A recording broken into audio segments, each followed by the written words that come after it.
Oi, pessoal, tudo bem com vocês? Está no ar mais um episódio do PHcast. Sejam muito bem-vindos. Recados tradicionais de sempre, né? Vou pedir para vocês, sigam nossas redes sociais oficiais, @phcast.oficial e @phbabos. Estamos no Instagram, TikTok, Kawaii, Spotify e também no YouTube. No YouTube eu quero pedir para vocês, se inscrevam no nosso canal, ativem as notificações, comentem bastante e compartilhem tudo aí nas redes sociais, que a gente gosta de ver vocês acompanhando o PHcast, viu? Nosso episódio de hoje é patrocinado pelo Restaurante Tempero do Chefe, pela Clínica Maruque Pereira, pela Rabelo e Martins, Cicobi Credisg e pela Romana. Vamos falar da nossa convidada de hoje? Hoje a gente está voltado aqui para educação, né, gente? Nossa convidada de hoje é professora, né? Ela é professora de português, literatura e redação. Ela já foi e voltará a ser também secretária da Educação de São Gotardo. E como ela mesma definiu, nós não somos só títulos, né? Vou ler a definição que ela me passou. Há mais de 50 anos amando gente, natureza e palavras. Forte, né? Seja bem-vinda, Marilene Teodoro. Muito obrigada, Paulo Henrique. Boa noite a todos. É um prazer estar aqui. Eu fiquei muito surpresa e muito honrada com esse convite. Imagina, Marilene, eu tive algumas oportunidades de conversar com você algumas vezes, né? Em todas as vezes eu falei, gente, um dia eu vou convidá-la, quero conversar com ela. Eu sempre assisto.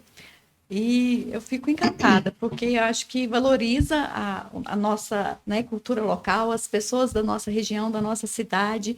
E eu vejo isso assim de uma importância fundamental.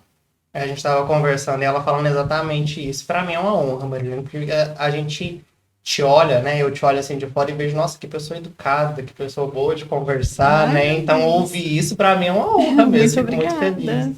Muito obrigada. E eu preciso até me desculpar porque, gente, eu tô numa gripe. A minha voz tá um pouco anasalada, então vamos com calma nesse episódio. Marilene, mas fica à vontade, a gente quer ouvir sua história também, né? Ouvir quem é a Marilene Teodoro, além da profissão, né? Além da Marilene professora, que acho que muita gente conhece.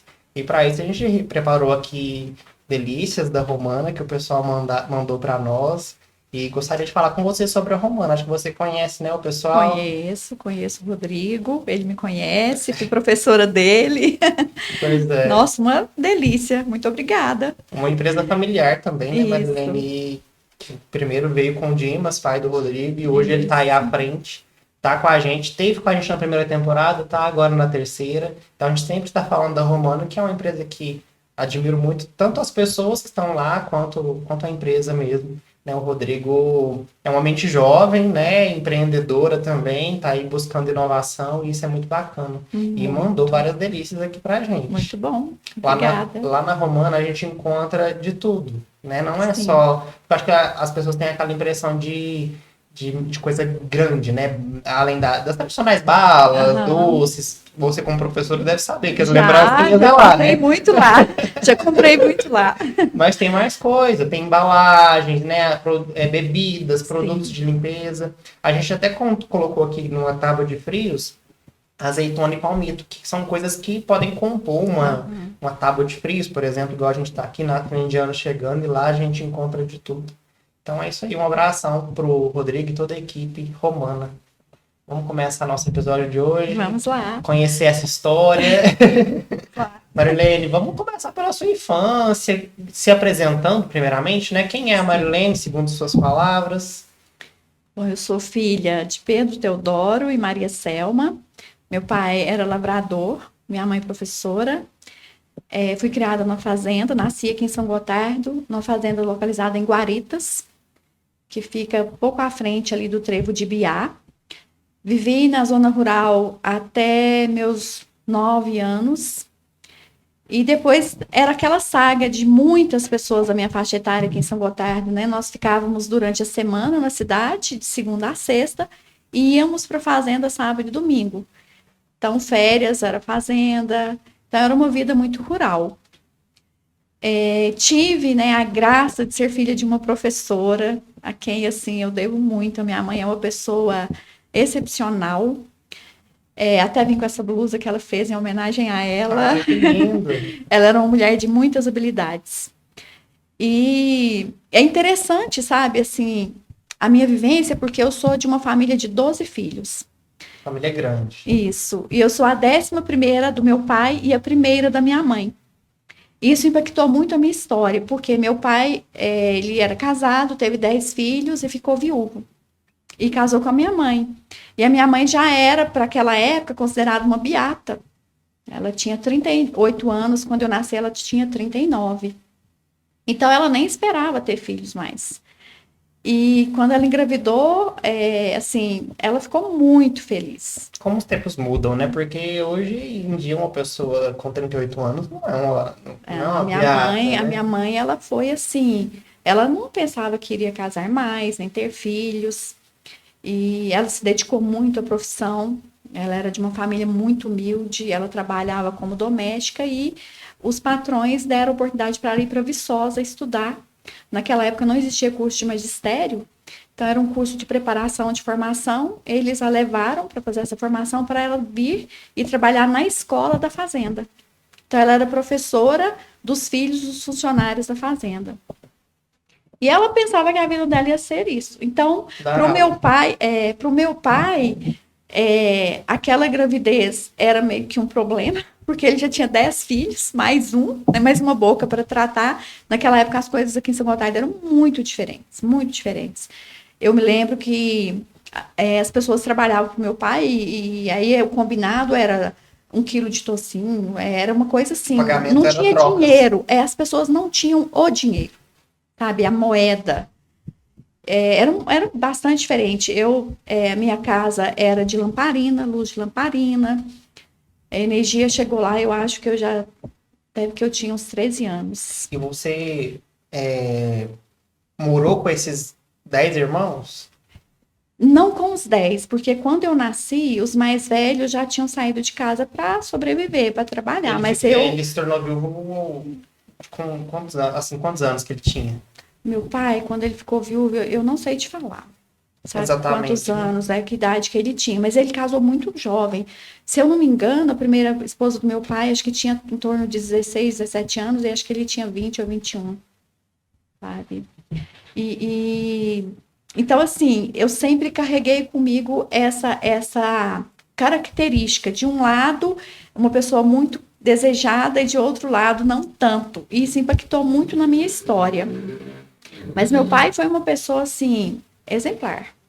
Meu pai era uma pessoa humilde, estudou muito pouco, mas ele foi juiz de paz. Meu pai era aquela pessoa, assim, tudo que a região precisava, ele que resolvia, apaziguava. E ele é um exemplo, sem muitas dificuldades. Me lembro que teve um fato marcante na nossa família, que foi a morte de um irmão meu com 21 anos, de acidente ali no Alpa, e meu pai que estava dirigindo. Foi um momento assim de transformação na nossa família, de muita dor. Meu irmão tinha um filho, um bebê na época, que hoje está grande aqui na cidade. E foi muito duro aquilo para o meu pai. Mas ele provavelmente se culpava. Muito, né? Muito. Ele falava, né? Durante o velório, ele falava, eu matei meu filho, eu matei meu filho. Era como se um disco tivesse ali furado, sabe? Ele só falava aquilo. Mas ele levantou a cabeça, seguiu a vida. Ele era uma pessoa que eu nunca ouvi reclamar. Assim, sabe quando você cresce numa família que parece que não tem problemas? Eu não tinha noção dos problemas financeiros que a minha família tinha.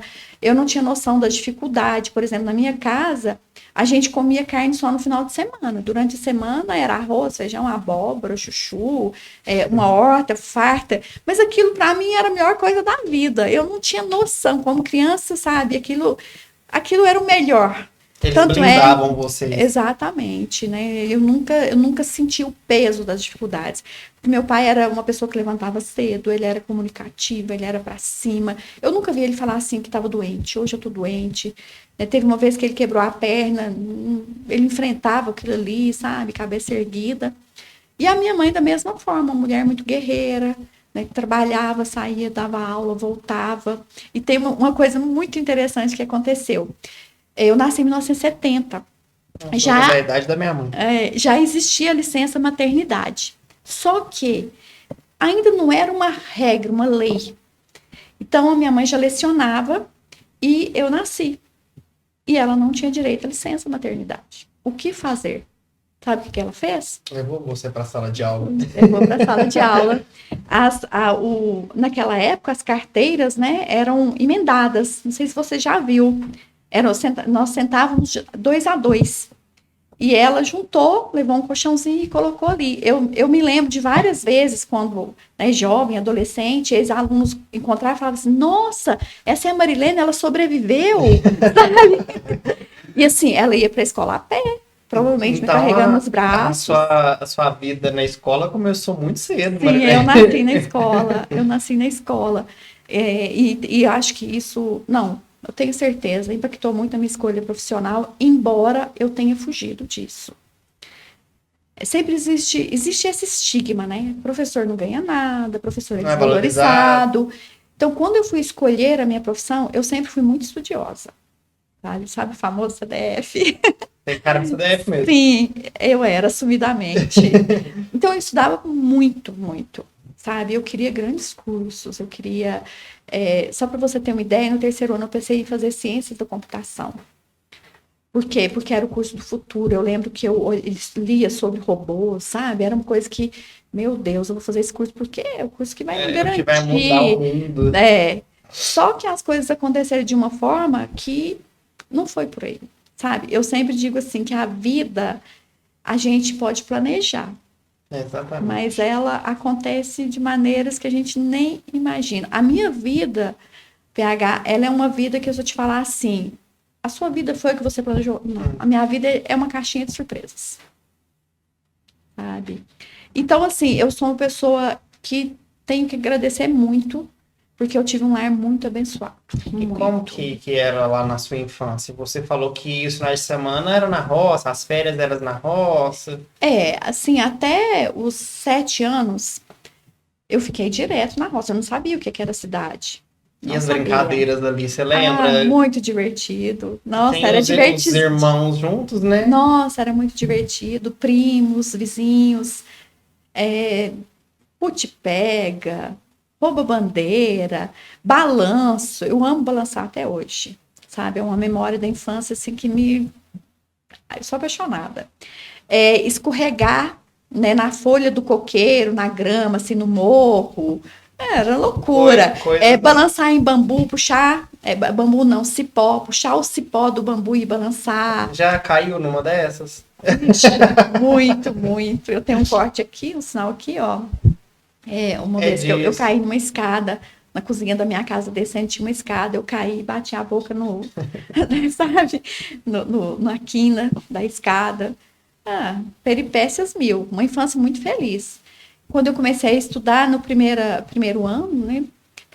Meu pai tinha um fusquinha azul, que eu sou apaixonada com o fusquinha azul do meu pai. Um fusquinha que cabia todo mundo dentro. Ele punha 8 pessoas, 9, 10. Naquela época não tinha lei de cinto de segurança, essas coisas, né? Então, o pessoal fala, igual coração de mãe, cabe mais um. Ele nos levava todos os dias até Guarda dos Ferreiros, nos deixava lá, minha mãe dava aula lá, e nós ficávamos lá. Depois ele buscava na hora do almoço, porque é muito próximo, é coisa de 15 minutos. E a gente voltava para a fazenda. Quando foi para a segunda série, uma irmã minha foi trabalhar na escola da zona rural. E eu fui eleita para ficar com ela na fazenda. Essa época foi uma época que foi muito doída para mim, porque minha mãe veio com a minha irmã e alguns irmãos mais velhos para São Gotardo, que ela teria que vir para cuidar deles.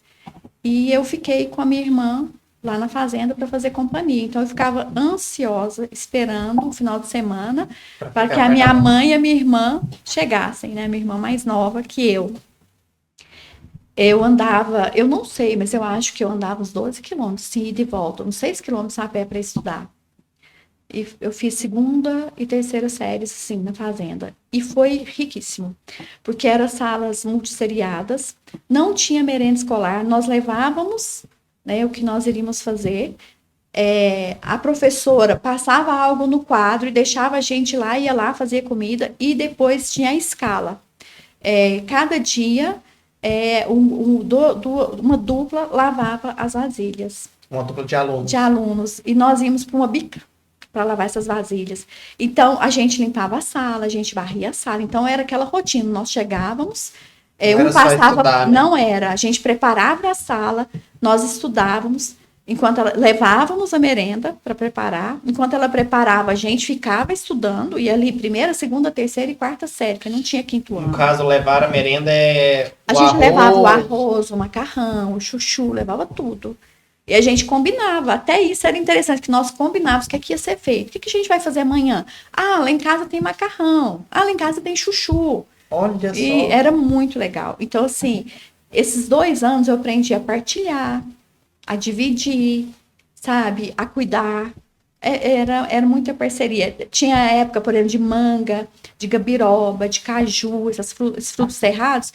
Nós íamos catando o que era o lanche do dia. Então, todo mundo ia catando um pouquinho e levava ali, e lá a gente dividia. Então, gente, que legal, isso eu nunca tinha ouvido. Muito interessante. E era muito bom a sala de aula, porque a professora dividia o quadro. Essa parte é do primeiro ano, essa é do segundo, esse terceiro. E aí eu estudava do primeiro, do segundo, do terceiro e do quarto, sabe? Eu ia acelerando ali, porque eu copiava de todo mundo. E ela era minha irmã, né? Ela ficava bravíssima. Não, você é... A sua irmã era professora? A minha irmã era professora. Eu já tinha feito a primeira série, que a primeira série eu fiz em Guarda dos Ferreiros, né? Eu fiz lá segunda série e a terceira. Mas eu acompanhava tudo, de todo mundo, sabe? E sua irmã dá aula até hoje? A minha irmã faleceu ano passado, mas ela é professora. Sinto muito. Foi um episódio fez 1 ano agora. Quem era? Ela chama Alice, mas ela morava em Campos Altos. Ela era professora em Campos Altos. Foi uma morte bem repentina também. Bem marcante, assim. Ai, sim. É difícil, né? A gente tava falando da morte da minha mãe, foi uma morte assim também, muito complicada. Olha, PH, eu estava presente na morte do meu pai e da minha mãe. Eu que estava com eles.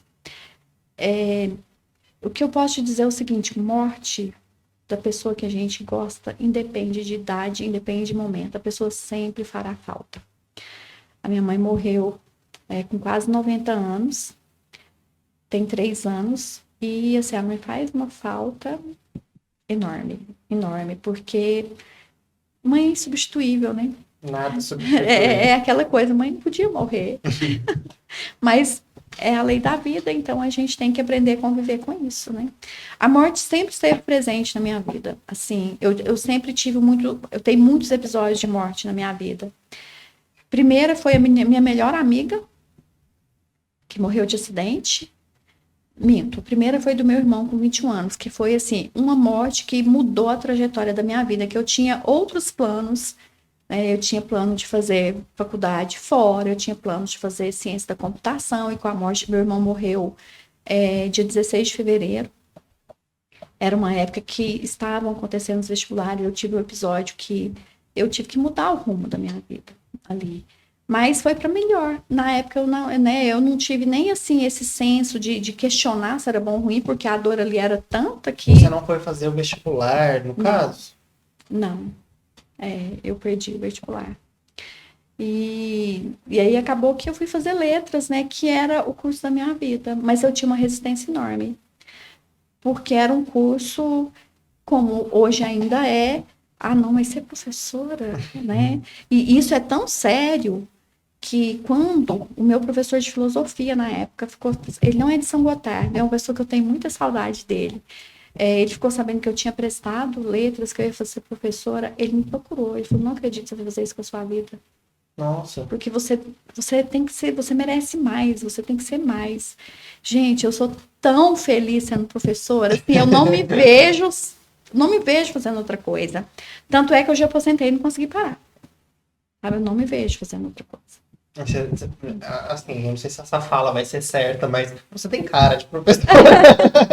Aquela coisa mais certinha. Sim, acho Marilene, antes da gente entrar nessa parte de falar sobre a sua profissão mesmo, termina de me contar sobre essa parte. Você falou que a morte sempre esteve presente na sua vida. Sim. Mudou a sua trajetória com seu irmão? Você perdeu sua amiga também? Depois, a minha melhor amiga, nós morávamos em Uberlândia na época, nós morávamos juntas, né? Ela morava na casa dos pais dela e eu morava com a minha família, que nessa época eu já era casada.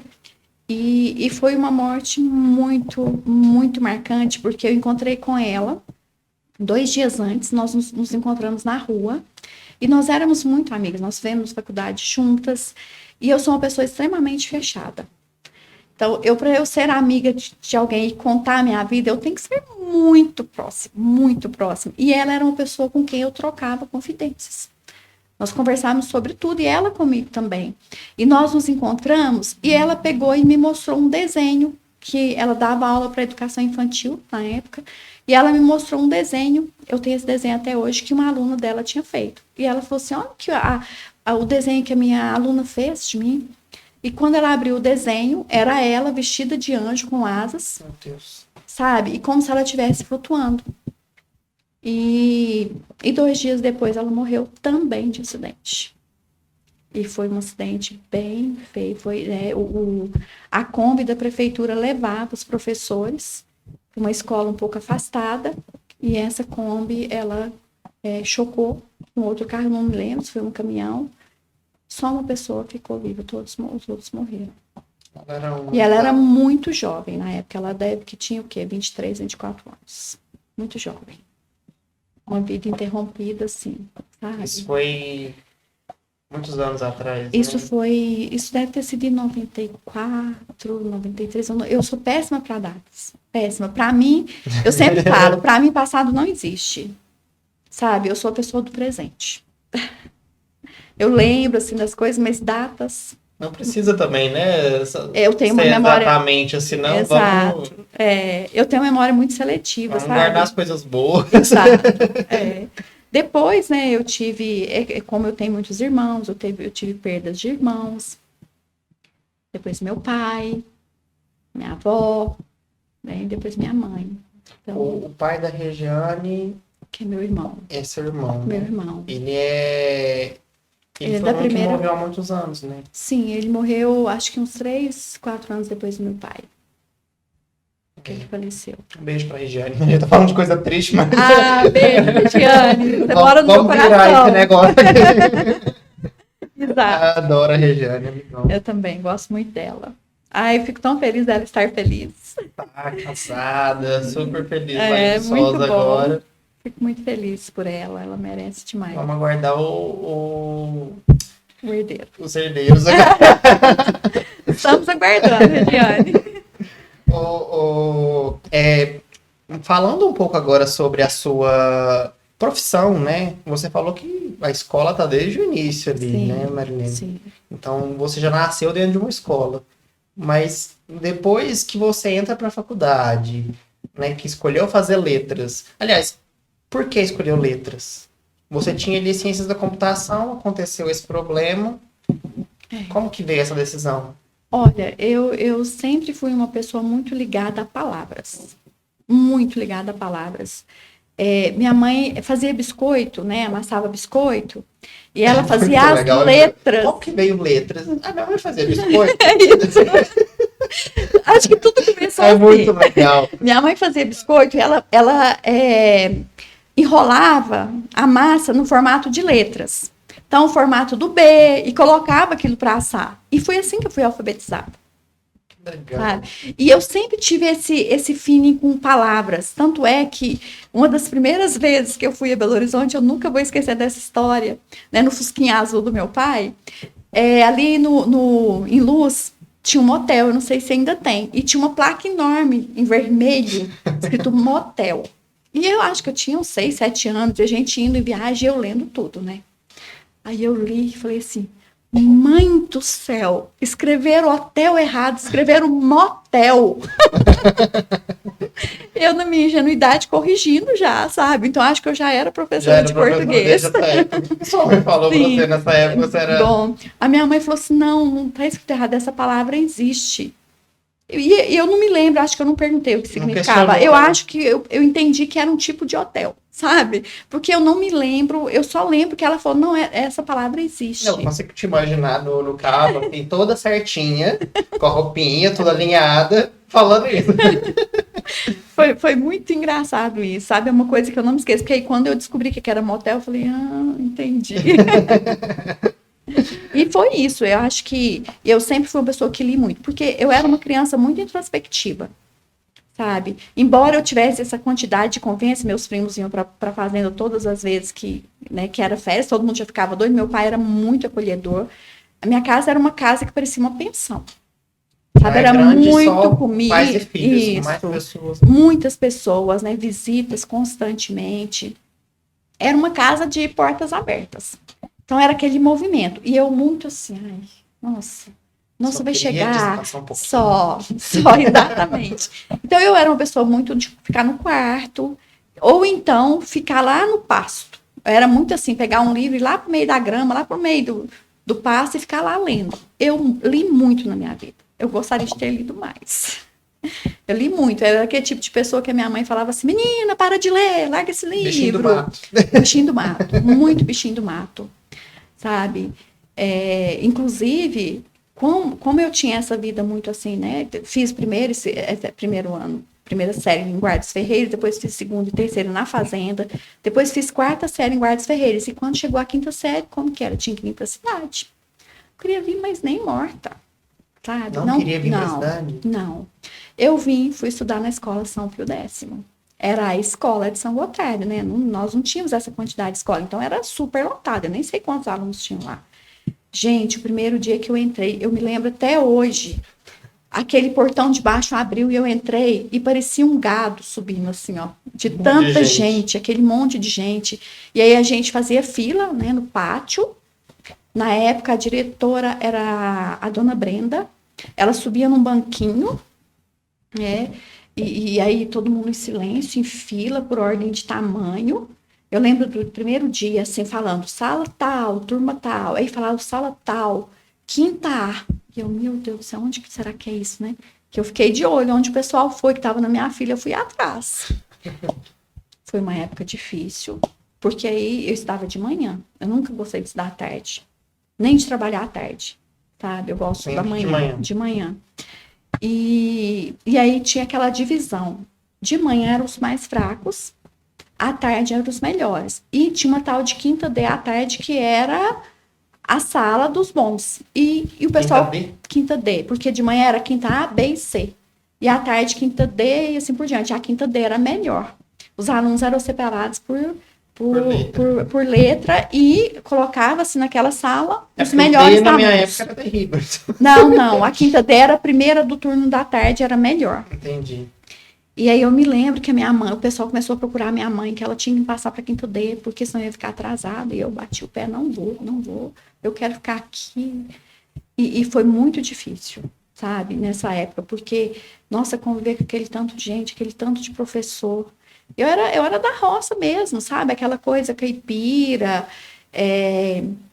os colegas criticando, eu tinha o cabelo muito assim, sabe? Porque lavava o cabelo, era com sabão de bola. Não sei se você conheceu, sim, sabe? Não tinha esse negócio de shampoo.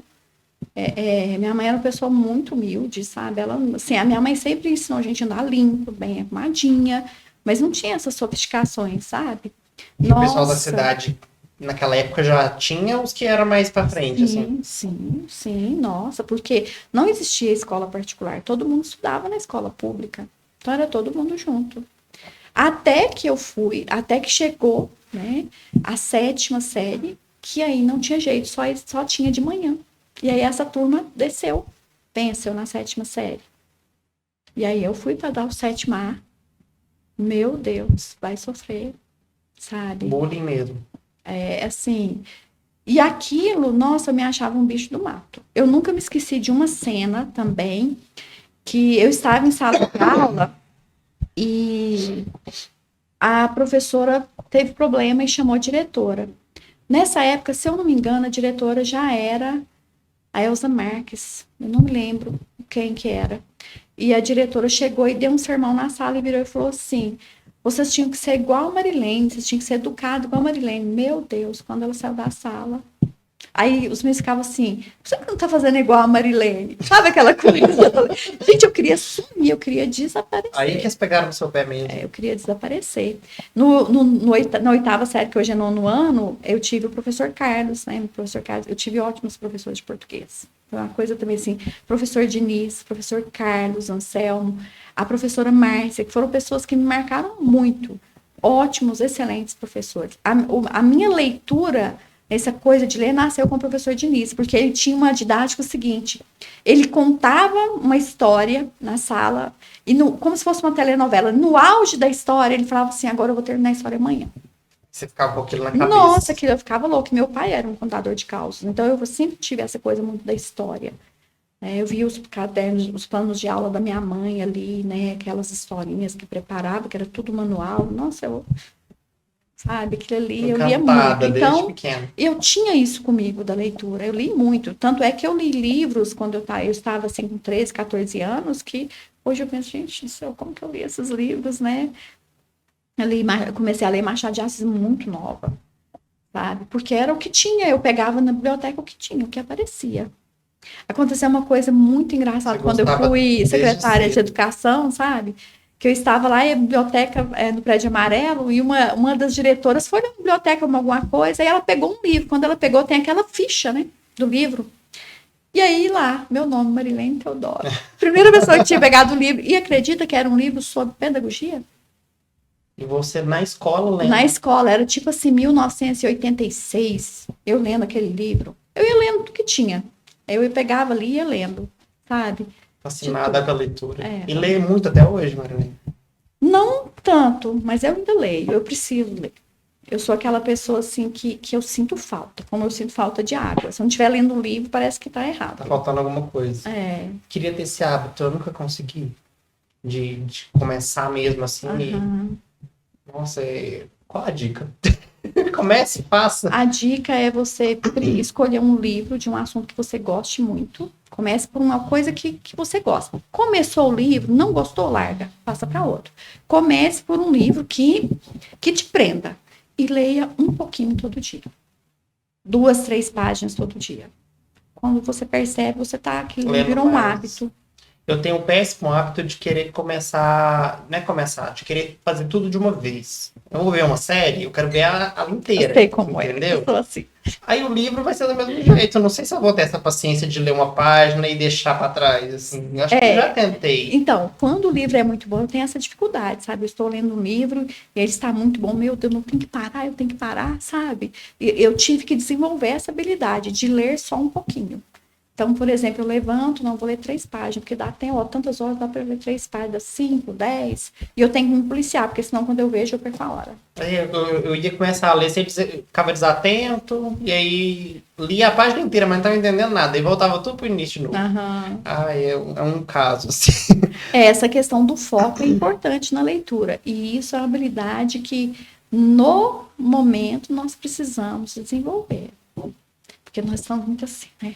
Acelerados. Tudo ao mesmo tempo. Aceleração enorme. Então, assim, eu sou fascinada pela palavra. Tanto é que a Cecília Meirelles, ela tem um poema que ela fala, né, que assim, que mostra muito essa questão do poder da palavra, que ela diz assim: ai, palavras, que estranha potência a vossa. Ai, palavras, sois o vento, ides no vento.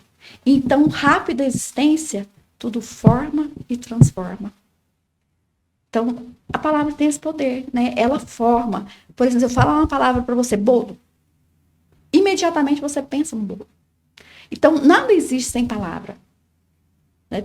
Toda a existência passa pela palavra. Tanto é que, né, para quem tem alguma crença, o que fala? O verbo divino se fez carne e habitou entre nós. O verbo é a palavra. Então, a palavra ela tem um poder enorme. O que a gente fala para as pessoas, a maneira como a gente fala. Então, eu digo sempre, né, que a linguagem ela é a roupa do pensamento. Como que a gente veste o pensamento? Por isso que a gente tem que desenvolver habilidades linguísticas, para a gente poder vestir o nosso pensamento conforme a situação comunicativa. É muito importante. Eu fiquei sem palavras. Ai, Marilene. E quando você começou a me contar, né, sobre palavras, que veio daí a questão de fazer letras. Sim. Mas você estava em fevereiro, você perdeu o vestibular, você ficou sem estudar? Não, aí o que aconteceu? Algumas pessoas, né, preocupadas com a situação, que muitas pessoas ficaram sensibilizadas com essa situação da minha família, E aí uma amiga minha, que fazia, uma conhecida minha, que na época a gente não era tão amiga ainda, depois nós ficamos muito amigas, fazia letras em Patos. E comentou. E aí minha mãe falou, Marilene, por que você não faz letras? Você gosta tanto de ler, sabe? Eu falei, mas então ano que vem eu faço. E o vestibular de Patos já tinha passado. E alguém disse, não, mas tem vestibular em Araxá. Aí eu fiz letras em Araxá, depois eu fui para a UF, fiz uma complementação lá, porque quando eu fiz letras eu desenvolvi um gosto muito grande pela sociolinguística, que é o estudo, né, das palavras, do emprego das palavras, do uso das palavras, como que as palavras mudam de sentido com o decorrer do tempo. Essa coisa, porque a língua ela é um organismo vivo, ela nasce, cresce, desenvolve e morre. Por exemplo, o latim é uma língua morta, nós não temos nenhuma comunidade que fala latim mais. E eu gostei muito dessa coisa da sociolinguística, e lá não tinha esse conteúdo, e na UFO tinha. E aí eu consegui um adicional. Depois eu fiz especialização em linguística aplicada, e por aí foi. Entendi agora a paixão pelas palavras. Sim, você explicou tudo. Sim. Legal. Qual que é a sua palavra preferida? Nossa, tem tantas. Eu gosto muito da palavra solitude. Solitude? Amor. Presente. Acho que a palavra que eu mais gosto é presente. A palavra presente, ela é muito significativa. Tem vários significados, exato. Né? Acho que a palavra que eu mais gosto é presente. Inclusive, né, o Carlos Drummond, ele tem uma poesia que chama Mãos Dadas, que eu tenho várias poesias que são marcantes na minha vida, mas essa poesia, ele fala exatamente isso, né? Ele fala assim que não serei o poeta de um mundo caduco, também não cantarei um tempo futuro, estou presa à realidade, olho os meus companheiros, estão taciturnos, mas nutrem grandes esperanças. Estou preso à vida. O presente é a minha matéria. O tempo presente, a vida presente, os homens presentes. Eu sou muito do agora, sabe? Eu pulei um trechinho da poesia, porque senão ia ficar grande. Assim, eu sou muito do hoje, muito sabe? Bom te ouvir. Eu sou muito do hoje. Eu não sou essa pessoa assim, mas nossa, aconteceu isso, fizeram isso comigo. Não, eu hoje. O que tem hoje, o que tem agora? Por exemplo, estou aqui com você, eu estou aqui. Pode estar acontecendo um problema que for na minha vida, eu estou aqui. Sabe? Eu sou muito assim. Vive o presente eu estou mesmo. Onde eu estou, sim. Tanto é que eu vejo algumas queixas, né, de professores assim, porque eu estou com um problema com meu filho, não sei o quê, eu não vou... Gente, eu entro numa sala de aula, o mundo pode cair. Você esquece do mundo. Esqueço. Sabe? Não lembro mesmo. Não é de guardar mágoas. Não sou. Eu, pra eu ficar com raiva de uma pessoa, meu Deus, ela tem que fazer coisa demais comigo. Só que eu sou assim, que é um defeito meu, que eu tenho trabalhado. Quando eu tomo birra, acabou. Assim, eu posso conviver com a pessoa, eu não sou de virar a cara, mas aquela coisa, sabe? Parece que a pessoa morre pra mim.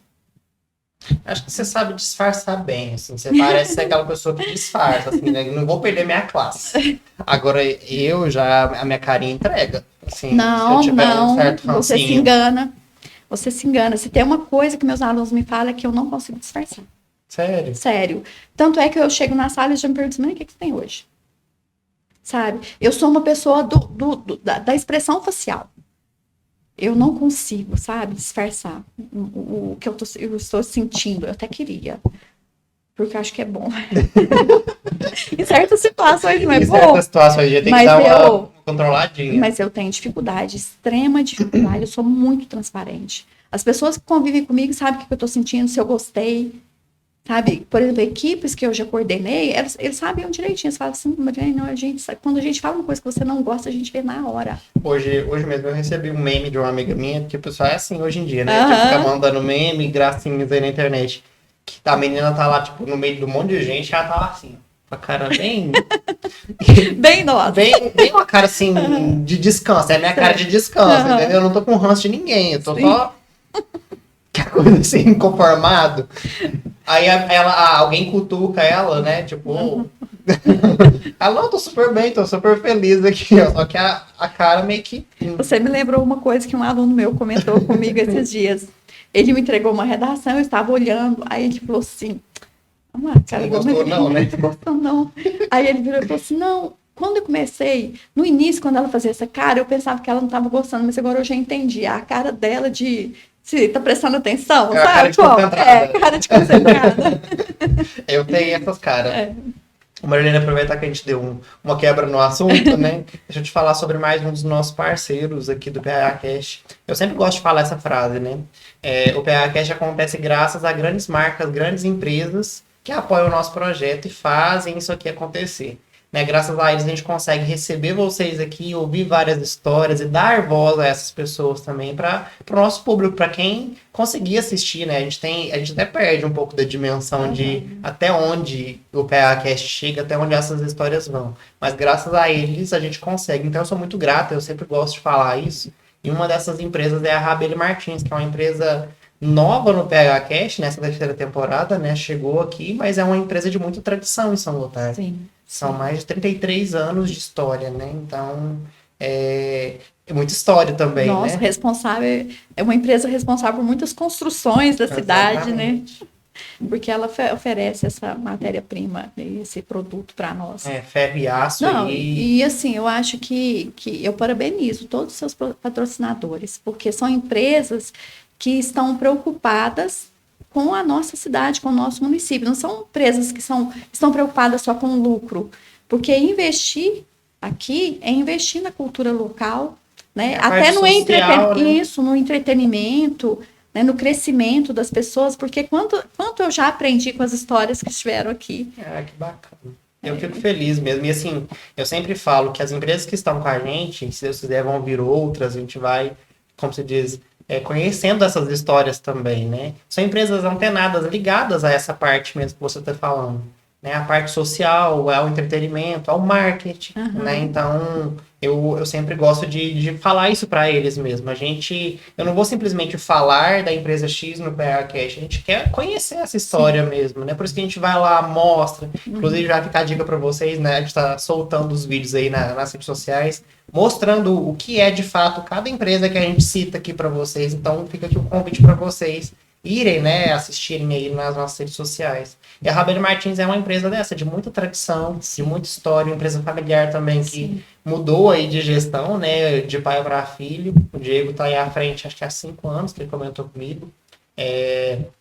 E sempre modernizando, sempre pensando na evolução mesmo, da tecnologia vem para ajudar, né? Então, eles estão aí com as máquinas para fazer as dobras, os cortes mais rápido e tudo de ferro e aço é na Rabelo Martins. Muito legal isso, né? Ver essas empresas passando de pai para filha, esse legado, e continuando no mercado e crescendo. É incrível mesmo. Esse comentário que você fez me fez lembrar do dia que a gente foi lá gravar o vídeo institucional da Rabelo Martins. E o Diego, assim, é mais jovem, né? Tá à frente hoje na gestão da empresa. Então ele sabe o que a gente tá fazendo ali. Tá gravando, vamos mostrar aqui tal peça, tal pessoa. O pai dele já tô lá concentrado, deixa eu fazer meu trabalho aqui. Mas tava lá presente ainda, né? Então isso é ótimo. A diferença das gerações. Sim, o tempo vai passando e vai mudando. Isso.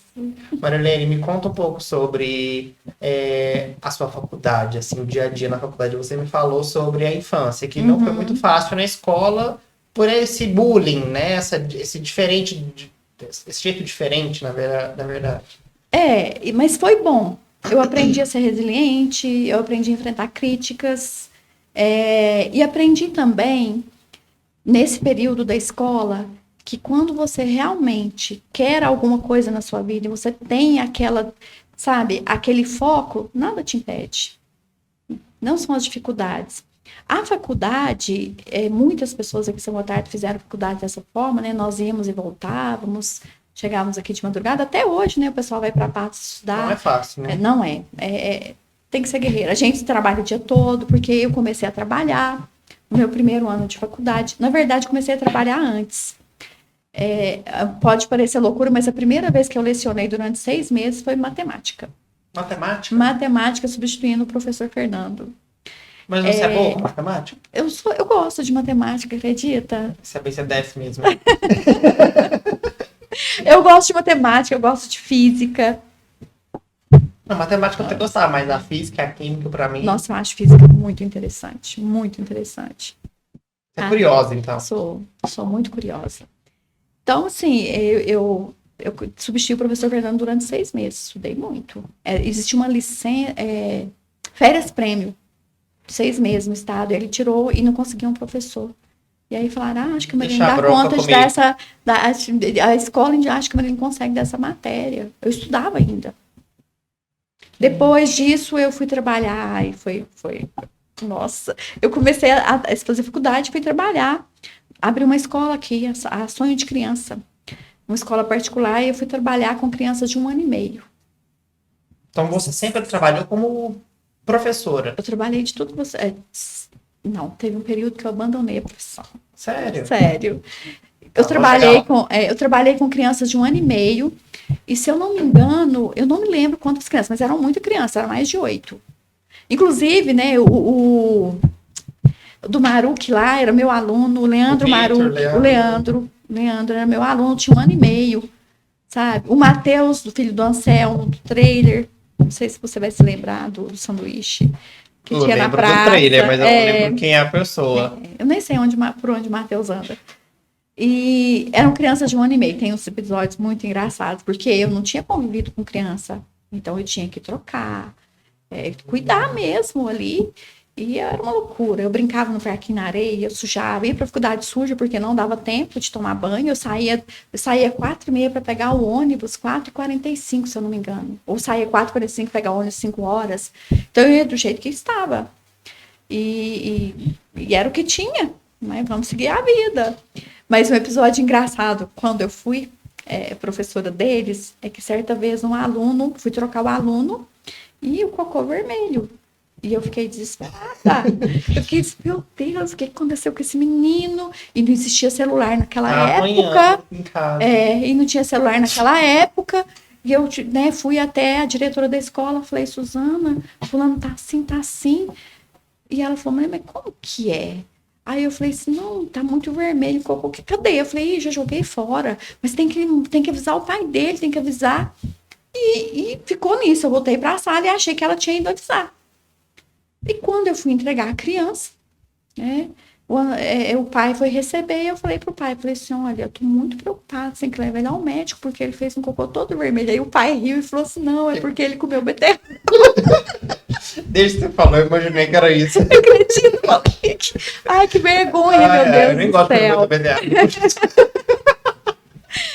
Não, assim, tem situações muito hilárias, sabe? Aprendi muito. E mal sabia eu que estava sendo preparada para ser mãe de gêmeos. Naquele momento ali, cuidando daquele monte de criança de uma vez e troca um e só com o outro. Ali eu estava desenvolvendo... Tá, Deus não faz nada errado. Não faz. Sabe? Eu sempre digo assim, que eu sou uma pessoa de muita fé. Sabe? Eu sempre digo assim, que a única coisa que eu tenho que fazer na vida é agradecer a Deus. Porque assim, o tanto que Ele cuida de mim é uma coisa absurda. Absurda. Ele cuida de mim em todos os aspectos, em todos os momentos. Sabe? Eu tô perdendo a atenção com uma coisa que você falou no início. Porque tudo que remete à mãe, pra mim, é muito marcante. Certo. Você falou que a sua blusa foi sua mãe que fez, então toda hora meu olho vai nela. Então, e eu só fico pensando nisso. Quando você me convidou, eu pensei assim, nossa, como que eu vou usar? Falei, gente, se a minha mãe estivesse viva, ela ia ficar tão feliz, mas tão feliz. Ela ia assistir isso aqui com tanta alegria. E é tão bonito. Aí eu falei assim, eu vou com alguma coisa que remete a ela. Aí eu falei, eu vou com essa blusa. Eu fico admirada. Assim, a minha mãe era uma pessoa incrível. Não é porque ela era minha mãe, mas ela era incrível, sabe? Ela era uma mulher, assim, do silêncio. Ela era de poucas palavras, muito firme, sabe? Dura com os conceitos, valores dela. Era tudo assim, sabe? Mas ela era muito sábia. Muito sábia. Gente do céu, que ela me ensinou, assim. Quem dera. Eu acho que eu não passei... Né? Eu não passei nem um terço. Não, minha mãe sabia fazer de tudo. Ela cozinhava bem, ela lecionava, ela era uma ótima professora, ela era professora alfabetizadora. Ela fazia crochê, tricô, bordava, um monte de coisas. E ela era uma pessoa, assim, super ativa. Ela morreu fazendo crochê. sabe? Assim, pouco antes, Essa né? blusa ela fez provavelmente à mão. É Ali. crochê. É a mão, é blusa, né? De dias De de anos. trabalho. O Marilene, falando sobre a sua profissão mesmo, né, dia a dia de aula, a maior parte do tempo você deu aula para que faixa etária? Então, eu comecei com essas crianças, né, de 1 ano e meio, eu fiquei 1 ano. E aí surgiu uma oportunidade de eu voltar a lecionar no São Pio X, eu fui. Lá eu trabalhei com tudo que aparecia. Eu era aquela pessoa assim, apareceu a substituição, tô dentro. Eu não lembro de você no colégio. Eu Não, estudei a mas vida isso inteira você lá. sabe quando que foi? Isso foi em 87, 88, 89. Você tinha nascido, não. provavelmente, então. Nasci em 95. O que aconteceu aí? Saiu um concurso do estado, eu fiz, passei no concurso e assumi. Quando eu assumi, a minha vaga foi para o noturno. Eu fui dar aula para o curso de contabilidade. E, assim, eu não sou uma professora... Eu sou uma professora, assim... É rígida, é brava. É assim, não, eu não sou brava. Eu sou uma professora, assim, que eu ensino e eu cobro. Eu ensino e eu cobro. E, na época, eles fizeram um abaixo-assinado para me tirar. Sabe? Até uma das pessoas desse abaixo-assinado convive comigo. Ela morre de vergonha. Ela morre de vergonha. Ela fala, ai, Marilene do céu, não acredito que eu fiz isso, sabe? Mas tinha que expor, vamos, para. Não vou falar não, tadinha, ela já morre de vergonha. Bom, mas aí com essas situações, eu dava aula no curso de contabilidade que era noturno, todos os alunos praticamente eram mais velhos que eu. Dava aula para senhores, né? Baixinha, pequenininha, muito magra, mas funcionava. E eu cobrava muito, eu sabe, puxava bastante. E eu recebia muitas críticas, assim, de colegas, sabe? Eu comecei a questionar na época, gente, será que é isso mesmo que é para eu fazer na minha vida? E algumas coisas do sistema que eu não concordava. Até hoje eu discordo de muita coisa do sistema educacional, sabe? Mas quem sou eu na fila do pão? Mas na época a gente tem aquela coisa de ser jovem, querer trabalhar e querer mudar o mundo, né? E eu discordava de um monte de coisa e aquilo sabe, me deixava sufocada. Eu falei, quer saber de uma coisa? Vou largar isso. Eu lembro que a minha mãe queria morrer. Ela falou, Marilene, ninguém larga 2 concursos. Pra quê? Eu falei, não dou conta. Se eu não largar, porque eu sou assim. Se eu estou fazendo uma coisa, eu estou feliz, eu faço. Se eu não estou, eu chuto balde mesmo. Eu não sou aquela pessoa de pensa assim, ai, mas o que vai acontecer? Não. Eu sempre penso assim, vai ter. No presente mesmo. Eu vou dar meu jeito. E aí, na época, eu deixei, né? E nós decidimos, eu já era casada, nós decidimos mudar de São Gotardo. Eu mudei para Unai. E fui fazer roupa. Roupa. Como assim? Eu comprava o tecido, montava o modelo de roupa, cortava e levava para as costureiras e vendia. Você vendia roupa? É. Só que eu não vendia assim, sabe? Tipo estilista. Isso. Eu escolhi o tecido, desenhava a roupa, cortava a roupa, levava nas costureiras, elas costuravam, tipo assim, 30 peças iguais. E eu despachava essa roupa para algum lugar que vendia roupa em quantidade. Sabe? Não era. surgiu isso? Doideira. Eu sou muito empreendedora. Eu sou uma pessoa de inventar moda. Olha só. Sabe? E deu super certo. Deu super certo. Só que tinha um problema. Toda vez que eu passava numa porta da escola, eu falava assim, ai, meu Deus, será como é que é aí dentro? Sabe como que são os professores? Sabe como é que são os alunos, sabe? E sempre ficava aquele negocinho. Tava ali pronta para ficar rica. Isso, exatamente. Não, você acredita que uma vez um primo meu me conversou comigo, queria me propor um negócio ali, aí eu falei, não, eu não quero mexer com isso e tal. Aí ele virou pra mim e disse, mas você sabe que você vai ser sempre pobre? Aí eu falei assim, mas quem falou que eu quero ser rica? Sabe, assim, porque realmente professor não ganha bem. Você é filho de professora, você sabe. Mas eu falo que é o dinheiro mais abençoado que existe. É um dinheiro muito abençoado, sabe? O salário de um professor é muito abençoado. Porque é uma profissão muito edificante, né? Professor é uma profissão. O que é ser professora para você? É realmente colaborar, sabe, com o crescimento do outro. Sabe? Eu acho que principalmente como eu sou professora de linguagem, a gente até assim a questão da linguagem das pessoas. A gente contribui com a linguagem, tanto a linguagem falada quanto a linguagem visual, sabe? Realmente é uma profissão que você edifica as pessoas, você contribui com o crescimento das pessoas. E eu falava muito isso, né, quando eu fui secretária de educação, que um professor ele pode matar mais que um médico. A diferença é que o médico é visível, a morte é visível, é do professor não. O que o professor mata, ninguém vê. E a pessoa que morre não sabe que ela está sendo assassinada por um professor. Porque o professor mata sonhos. Ele cria sonhos, ele alimenta sonhos, mas ele também mata sonhos. Então a gente tem que ter muito cuidado com o que a gente fala, como que a gente olha para o aluno, como a gente trata o aluno, porque todo aluno é um potencial a ser desenvolvido. Todo, sem exceção. Não existe um aluno que não seja um potencial, porque o ser humano é um potencial a ser desenvolvido.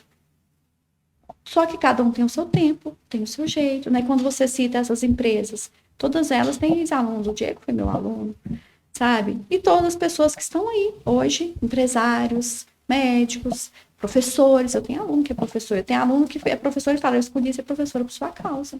Com essa frase eu entendi porque você já foi secretária de educação e vai ser novamente agora.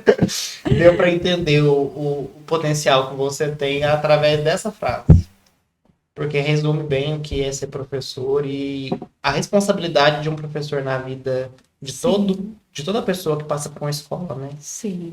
Quem não lembra do primeiro professor, quem não lembra ali de alguma experiência que teve com algum professor, eu tenho várias, assim, minha mãe era professora. Né? Impacta vidas, né? O professor impacta vidas, não tem como, positivo ou negativamente.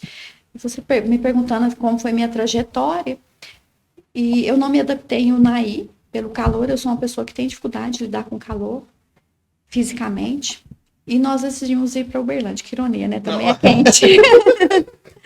Tá maior. E aí chegou em Uberlândia, eu falei pro meu esposo, não, eu quero voltar da aula. Vou distribuir currículo e lá eu comecei a trabalhar, tinha muitas oportunidades, abri unidade Kumon, não sei se você conhece, eu tive unidade Kumon, tá vendo que eu invento moda. Abri unidade de Kumon em Uberlândia, fiquei, e aí tem um fato bem, bem difícil na minha vida, porque eu voltei a estudar na UFO, fazendo uma especialização, e assim, as portas estavam se abrindo para mim, para a universidade, e um belo dia meu esposo decidiu voltar para São Gotardo. Foi um momento bem difícil, porque até antes eu comentava aqui com eles nessa questão de gostar de São Gotardo. Hoje eu amo São Gotardo, mas quando eu saí de São Gotardo, eu odiava São Gotardo. Eu tinha um trauma, assim, sabe? Por essa coisa de ser muito discriminada, ser, sabe, vista como uma boba, sabe? Eu carreguei isso comigo muito tempo. Trouxe na sua vida, né? Sim, muito tempo, sabe? Eu tinha uma dificuldade enorme, assim, de reconhecer que eu era gente. Quando eu falei para você que eu amo gente, é isso, sabe? Toda pessoa tem o seu valor, toda pessoa tem uma identidade que precisa ser respeitada. Por trás de você tem uma história, por trás de mim tem uma história. Então, às vezes, uma pessoa chega nervosa para conversar com a gente tem que entender por quê. Existe um episódio, existe um fato, a pessoa não está daquela forma que ela quer estar, sabe? E acho que o fato de ser professora era muito louco, né? Porque eu sou uma pessoa muito tímida, sabe? Eu sou extremamente tímida. É um desafio estar aqui. Hoje não parece, assim. Pois é, mas eu sou aquela pessoa assim, se eu tenho uma dificuldade, eu enfrento. E tudo que me faz vencer aquilo, eu vou. Sabe, eu me proponho. A primeira vez que me chamaram para a Secretaria de Educação, eu falei, eu vou porque eu morro de medo, eu morro de vergonha. Isso para mim vai ser assim, eu vou ter que me transformar. E eu tenho mais de meio século de existência, é um negócio muito louco de falar, né? Meu Deus, às vezes eu me olho no espelho e falo assim, gente, eu tenho mais de meio século de existência. E cada década parece que eu me transformo em uma outra pessoa. Lógico que o Cortella ele tem uma fala que eu gosto muito, que ele fala assim, que a gente tem que olhar para o futuro como se a gente tivesse um carro, que você olha para frente, você tem o vidro ali enorme, né? Esqueci o nome agora. A frente do carro ali é enorme, mas você não pode dirigir sem olhar pelo retrovisor. E quando a gente olha para o retrovisor, a gente vê o passado. Então, nós temos que pensar no futuro, mas sem esquecer o passado. A gente tem que carregar, né, essa essência da nossa história, seja a nossa história como país, como município e como ser humano, como indivíduo. Por quê? Porque o que nós somos hoje é fruto de tudo isso. É a história, né? Exato. É o caminhar aí, o caminho de cada um. E nessa trajetória, né, eu voltei para São Gotardo. Você não teve direito de fala nessa decisão aí? Tive direito de fala, mas foi um negócio muito doido. No final teve que vir, né? Na época, eu fiquei 3 meses lá, ele aqui. Né? Eu não falo assim que nós nos separamos, não, porque a gente mantinha assim, um relacionamento, uma fidelidade muito tumultuada, mas de muito diálogo. Sabe? Eu tentando entender o lado dele, ele tentando entender meu lado. E ele voltou não por ele voltou pelo pai dele. Foi um pedido do pai. E aí é muito difícil, né? Você interferir numa questão familiar. E realmente foi muito difícil. Assim, nossa, voltar, eu não queria voltar. Eu estava com toda uma projeção profissional. E eu amo Uberlândia, eu gosto mais de Uberlândia, sabe? Até hoje eu gosto. Quando eu voltei em janeiro de 1996. Eu me lembro que eu tive um contato com um psicólogo e ele perguntou para mim assim, como que você está?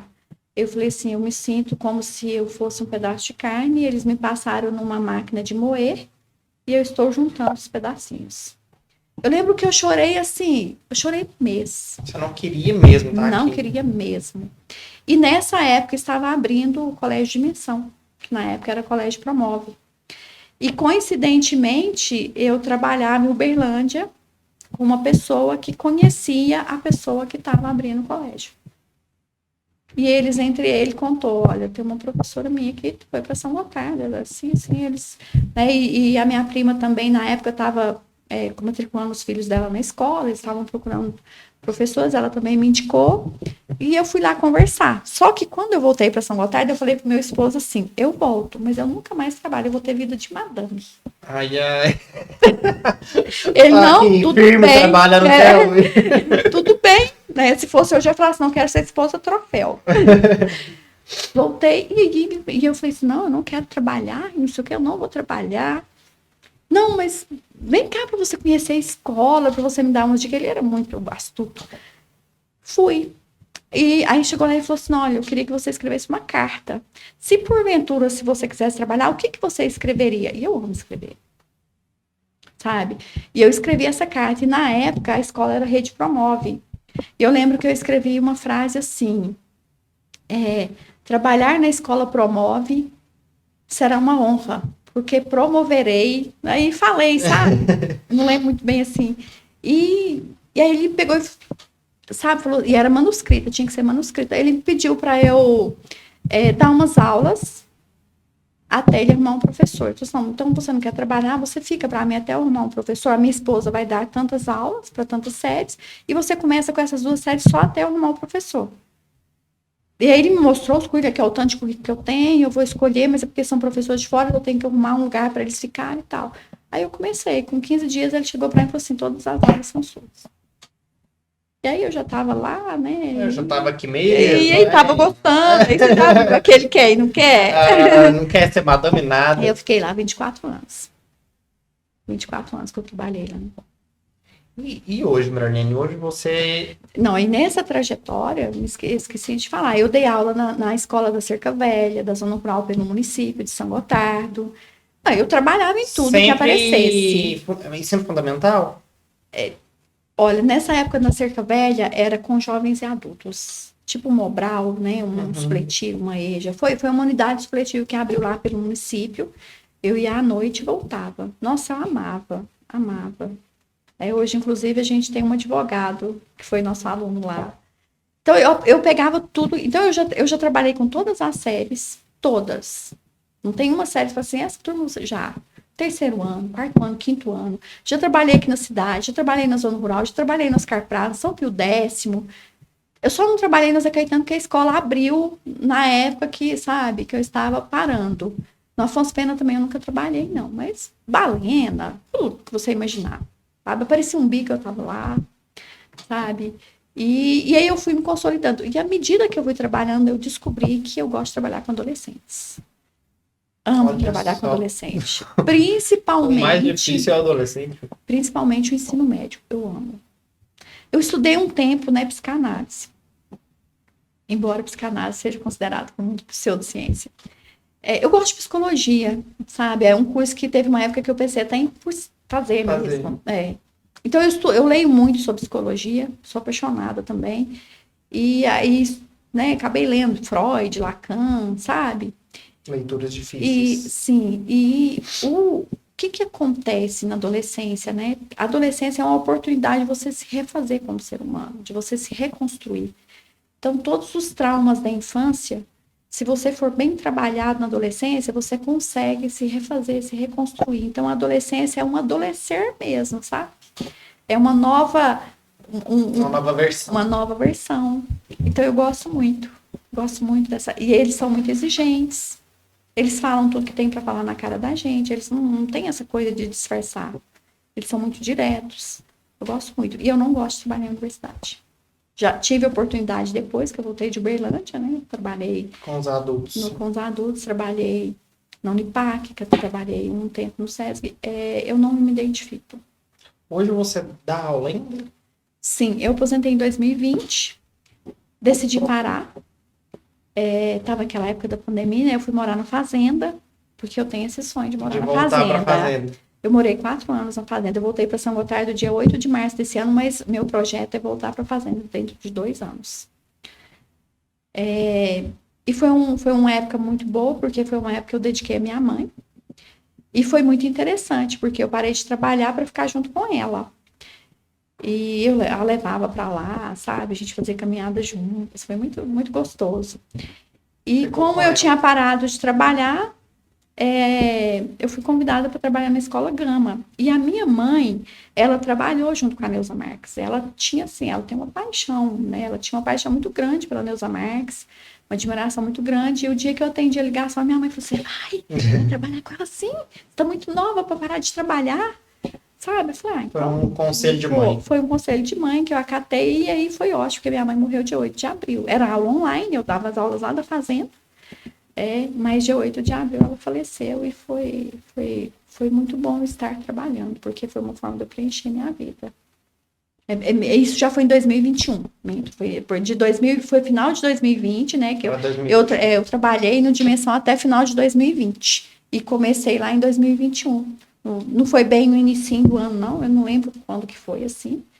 Eu sou péssima com datas mesmo. Mas a data da minha mãe, porque minha mãe faleceu 8 de abril. Ô Marilene, você já foi secretária de Educação em 2 mandatos, né? Sim. E agora está retornando em 2025. Sim. Novo desafio. Vou enfrentar esse desafio, que foi uma coisa que chegou para mim assim, de maneira como a primeira vez. Muito, muito surpreendente, inesperada. Mas uma amiga minha falou para mim assim, Marilene, quando um convite chega, ele chega porque ele precisa chegar de alguma forma. Então, se esse convite chegou para você, é porque você precisa estar lá ainda. E eu acredito que eu ainda preciso trabalhar muito em mim ainda, sabe? E lá é um lugar que você tem que trabalhar muitas habilidades. Exige muito da gente como profissional e como pessoa. Então, se é para o meu crescimento e dos que estão à minha volta, vamos lá enfrentar o desafio. Eu já ouvi, assim, sem inventar história, viu? Você foi a melhor secretária de educação que já tivemos. Eu ouvi isso de uma pessoa. Então, assim, agora o desafio maior. Tá chegando de novo. Então, eu fico muito feliz, sabe? Foi muito bom, porque eu sempre tive comigo, assim, eu gosto muito dessa coisa do trabalho social.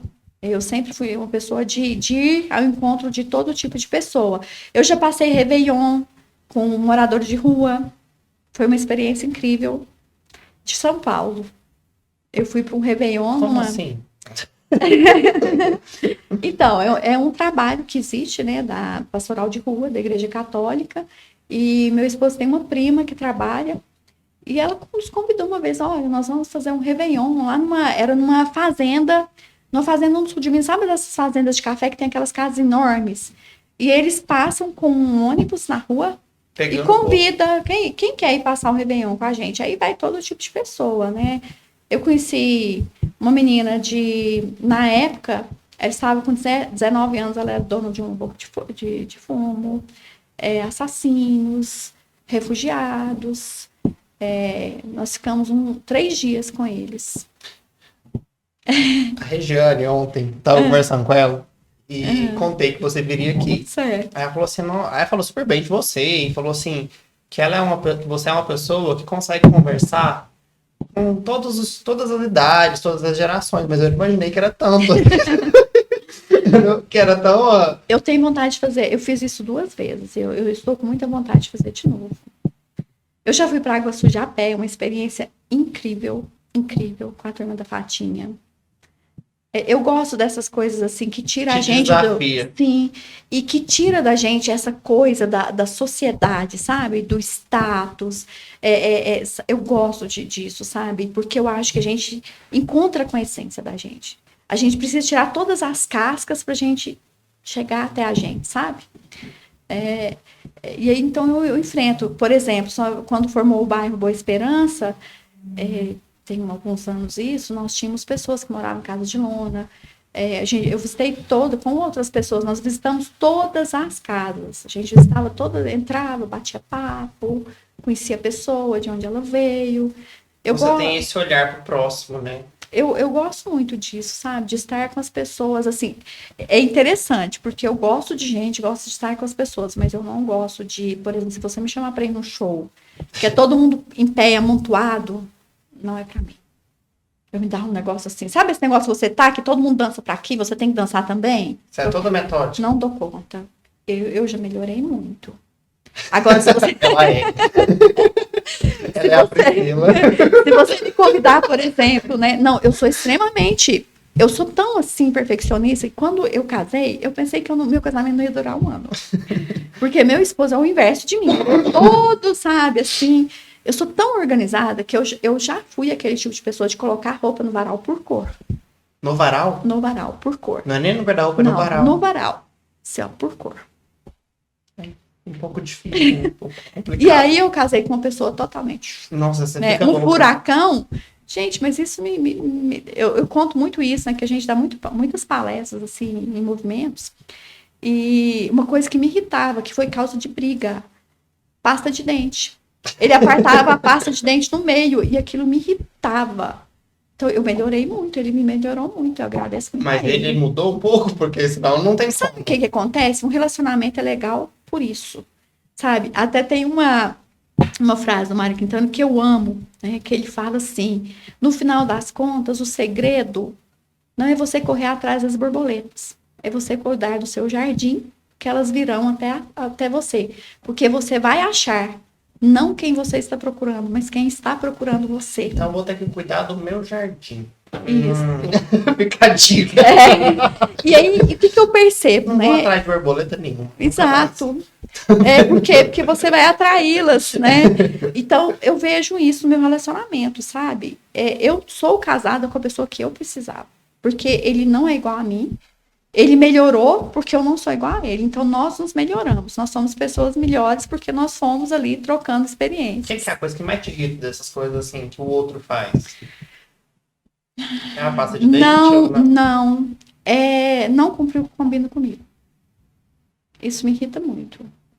É dessas coisas mais... do dia a dia? Deixar a louça suja na pia. Me irrita muito.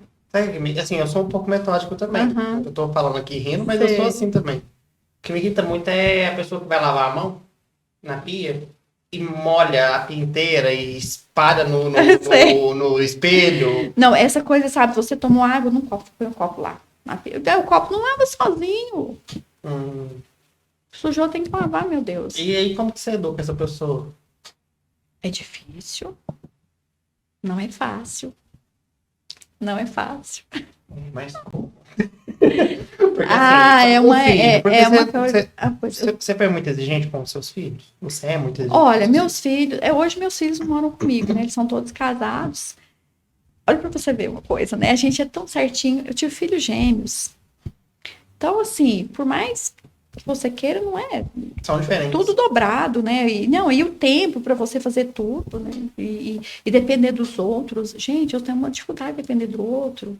Eu já melhorei bastante mesmo. Mas, assim, quando eu tive 2 filhos, eu dependia totalmente do meu esposo. Totalmente. Tinha que ajudar a trocar, dar banho, a trazer para amamentar. É 2. Tudo dobrado, sabe? E organização. Não dava tempo, sabe? Tinha coisa que você tinha que deixar para amanhã, sabe? Tinha coisa, sabe? E isso me fez crescer muito. Meus filhos, assim, eu sempre trabalhei muito, né? Então, sabe como que é? Você foi filho de professor, você sabe, a vida da gente... As pessoas acham que a gente trabalha só lá na escola. Não é. Não, a gente mais em trabalha casa. muito. Minha mãe era uma loucura nessa casa. Eu trabalhei muito em casas, era aquela loucura. Eu sou uma pessoa que eu já, literalmente, você pode perguntar para minha família, eu já cheguei a deitar, por exemplo, ia trabalhando, 3 horas da manhã, 4, deitava, levantava 5, 6, dormia 2 horas, 1h30 à noite, para dar conta. Porque eu tinha isso, eu tinha que dar conta. E eu fui aprendendo que não é assim. Você não tem que dar conta de tudo. Tem coisas que você não vai dar conta, e é isso. Você é gente, você é pessoa, você não é uma máquina. Eu sofri muito até eu entender isso. Isso é uma coisa que a idade me ajudou, sabe? Com o tempo eu fui entendendo, eu não sou obrigada a dar conta de tudo. E eu posso errar, porque eu tinha essa também, eu não posso errar, sabe? Então eu era muito exigente, eu sofri muito por isso. Porque eu me cobrava muito, tudo meu tinha que ser a tempo e a hora, em tudo. Nossa, o que eu já me culpei como mãe, não dá ideia, não.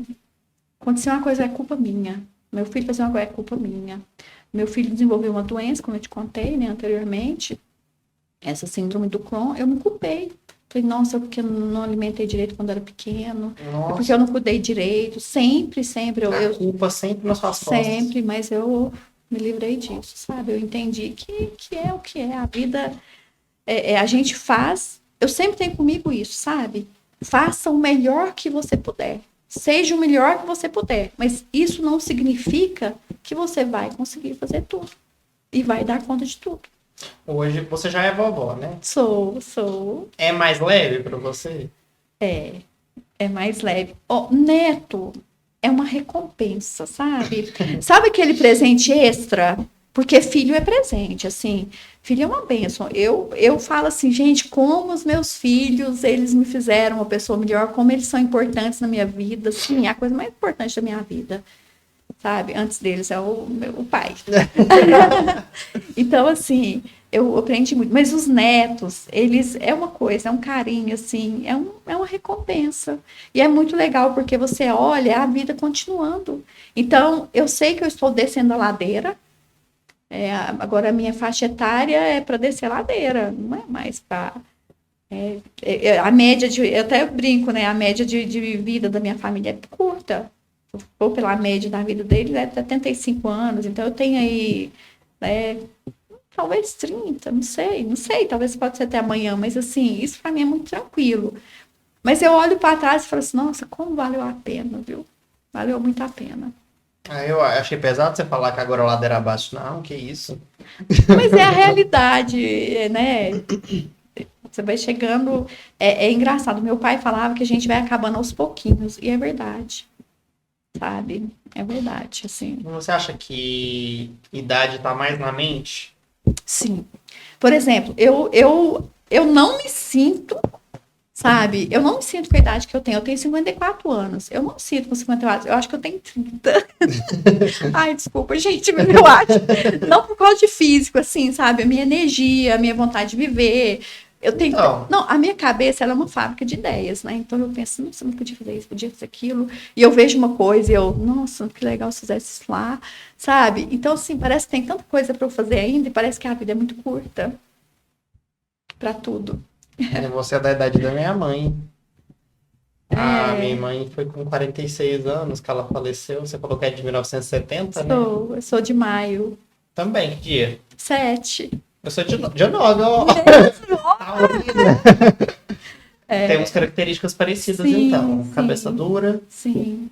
Gosto de comida. Gosto de conforto. Uhum. De dormir. Muito.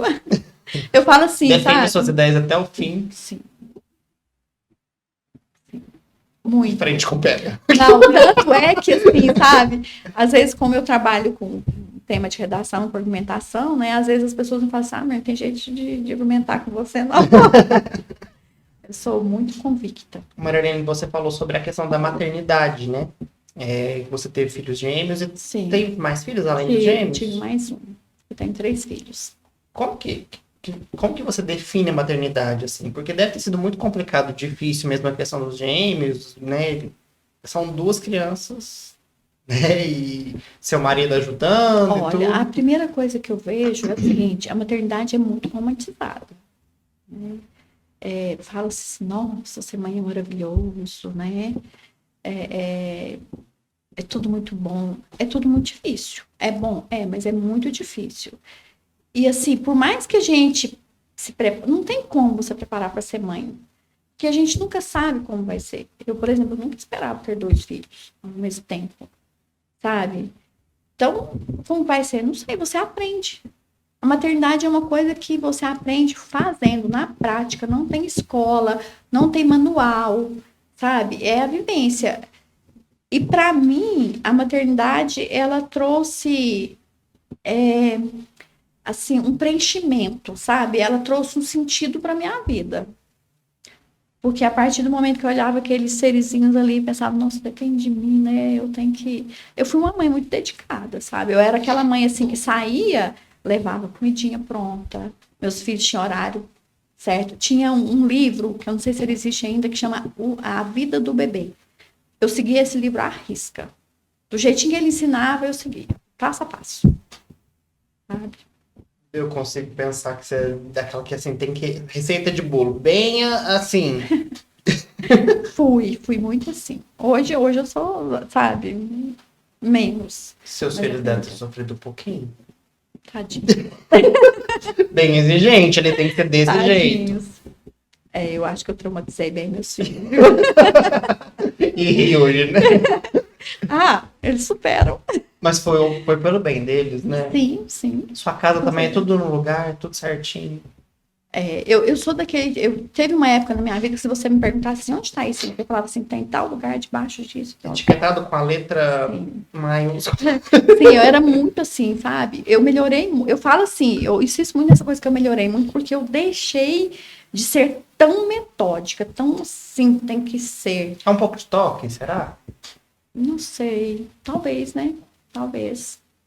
Eu tenho. Eu tô te falando isso porque eu sou um pouco assim também. Eu consegui sair disso. Porque a gente sofre muito.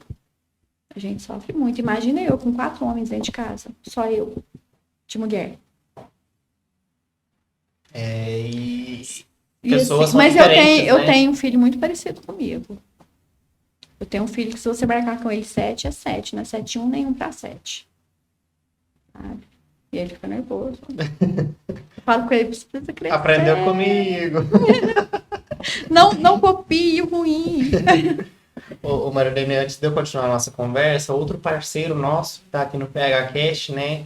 Que é um parceiro não só no PHCast, mas de anos aí, desde a pandemia, quando eu comecei a trabalhar com comunicação, tá comigo. E é um parceiro que eu tenho muita honra de ter aqui com a gente, que é o Cicobi Credis, a Cooperativa Cicobi Credis, uma instituição verdadeiramente de São Gotardo. A gente sempre fala esse lema, né? Sim. E é uma outra empresa que apoia, né, o nosso projeto, que faz o PHCast acontecer. Você conhece, né? Já como se diz, tá a São Gotardo há tantos anos. Conheço, né? E acho que assim é um ícone da cidade. Exatamente. Muito importante para nossa cidade, para nossa região, né? Um prédio maravilhoso, Lindo lá no centro. Cooperativa não é banco, né? E tem várias. Até essa parte social que a gente estava conversando, eles apoiam demais mesmo, assim. Até na educação, tem o Cicobi Educação, né, que oferece aí diversas bolsas todos os anos para diversas pessoas, né, você sendo associado, eu mesmo fui contemplado várias vezes com bolsa do Cicobi Educação, esse ano eu fui contemplado, inclusive, né, eu já me formei em 2018, mas ainda continuo fazendo pós-graduação, né, então uma das ações, né, que a cooperativa apoia. Inclusive, eu gostaria de falar sobre consórcio. Não sei se você já chegou a fazer algum tipo de consórcio. Acho que até que comentou comigo que sim, né? Nossa, eu fiz um consórcio, eu fui contemplada agora, no final de novembro. Tô muito feliz, vale muito a pena. Eu acho que o consórcio ele é muito importante quando você tem assim uma programação, algo que você quer adquirir, Exatamente. e você faz aquela programação e você vai ser fiel àquilo e você vai Exato. conquistar. Esse ano eu troquei de carro com o consórcio. Olha, tá Final do ano passado, nessa época, assim, eu lembro que eu comprei o consórcio, Uhum. numa das promoções que tem no Cicobi, sempre teve no Cicobi Acredito. E fui contemplado, eu acho que em abril. Foi algo que eu me planejei até um pouco antes. Eu já estava meio que juntando o dinheiro ali para dar um lance maior e ser contemplado mais rápido. Mas é o que você disse, o consórcio é para quem quer ter... Sabe o que... Aquele desejo, você se Sim. programa para isso. E pode Sim. ser qualquer sonho, né? Uma casa, um carro, uma cirurgia, uma Exato. viagem. Né? Então a dica é sempre procurar, né, o consórcio mesmo do Cicobi Acredito, que tem as promoções várias vezes no ano, mas é uma possibilidade que você tem durante todo o ano mesmo, com as menores taxas, né, e é só taxa de administração, porque não tem juros, né, e o pessoal do Cicobi Acredito consegue te explicar, tirar todas as dúvidas ali, fui contemplado, eu não tô falando propaganda enganosa não, é porque eu realmente fiz, e achei que valeu a pena, e tô aí agora pagando as minhas parcelas. Não, e eu acho que o bom do consórcio é que o brasileiro tem a característica de ser, assim, um pouco, né, às vezes, faz um planejamento, mas não segue aquilo, e o consórcio nos ajuda nisso. Você Exatamente. quer, e tem consórcio de todos os valores, então a pessoa pode, né, desejar comprar uma casa, mas pode ser uma cirurgia. Então, muita gente faz aquela coisa assim, não consigo juntar dinheiro. Exatamente. E aí eu vou e eu tenho aquela dívida, né, que eu consigo realmente pagar ali todos os meses e conseguir investir o dinheiro, né, comprar um lote, uma casa, realizar um sonho, né, cada um tem um desejo. E essa questão dos valores que você falou é muito interessante, porque tem consórcios de valores bem acessíveis, né, assim, depende do tamanho do seu sonho. Exatamente. Fica a dica pra vocês. Consórcio é uma forma de realizar sonhos. Sim. Esse ano eu troquei meu carro. Planejadamente, metodicamente, pensando, e se eu fizer isso, essa conta vai dar, vou pagar, ok, bora. Fica a dica, então, e um abração aí para toda a equipe Cicobi Acredito, e é uma honra para mim ter vocês aqui.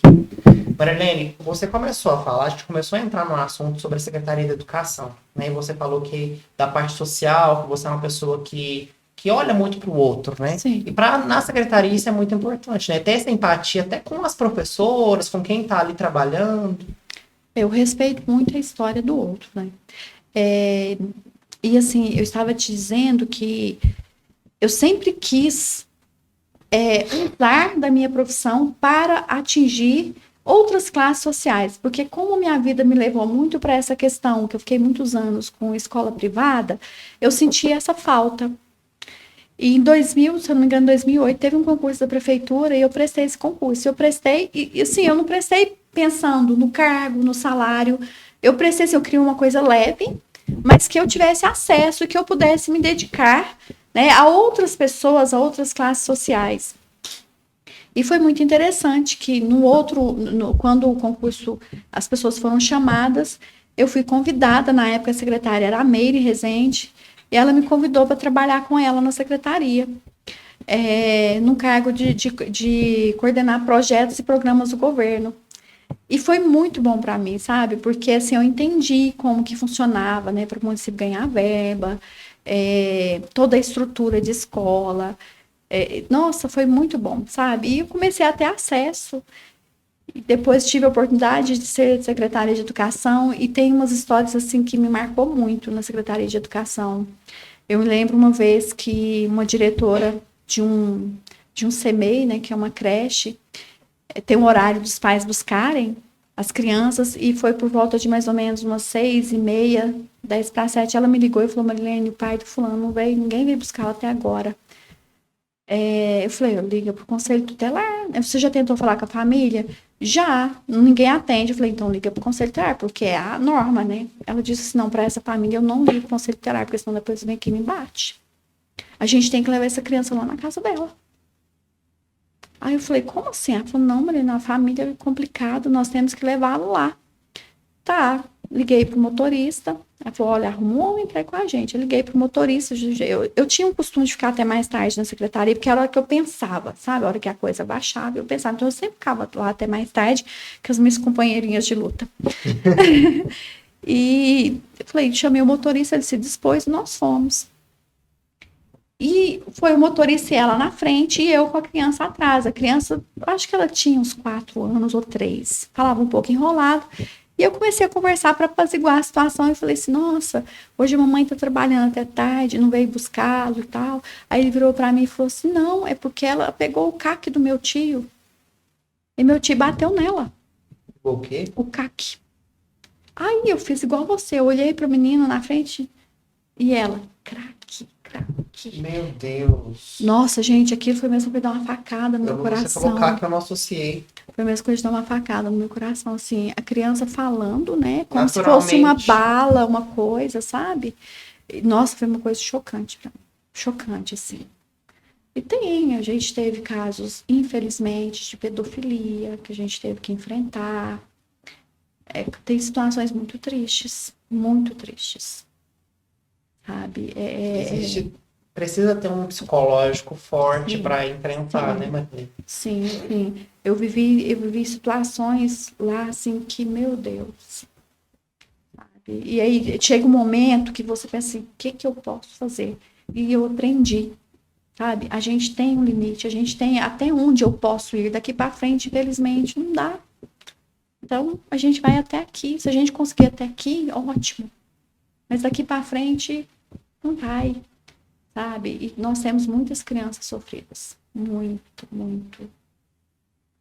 Sabe? E como que funciona, assim, a secretaria? Você é do município inteiro, né, no caso? As Vai escolas as municipais. regras...